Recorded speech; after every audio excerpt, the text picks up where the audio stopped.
Tumakas na tayo, takasan na natin ang mundo. Magtago papalayo sa mas tahimik at payapang mundo.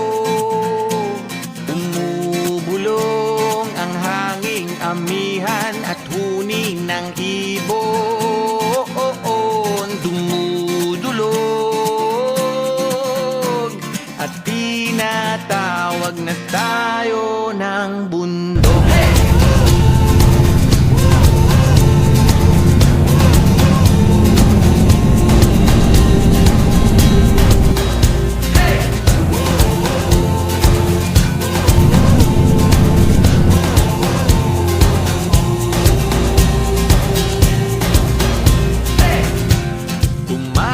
Na tayo, palayo sa maraming tao.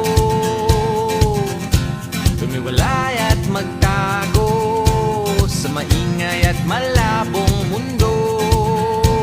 Bumubulong ang hanging habagat at hampas ng alon. Dumudulog at niyayakag na tayo ng kanan.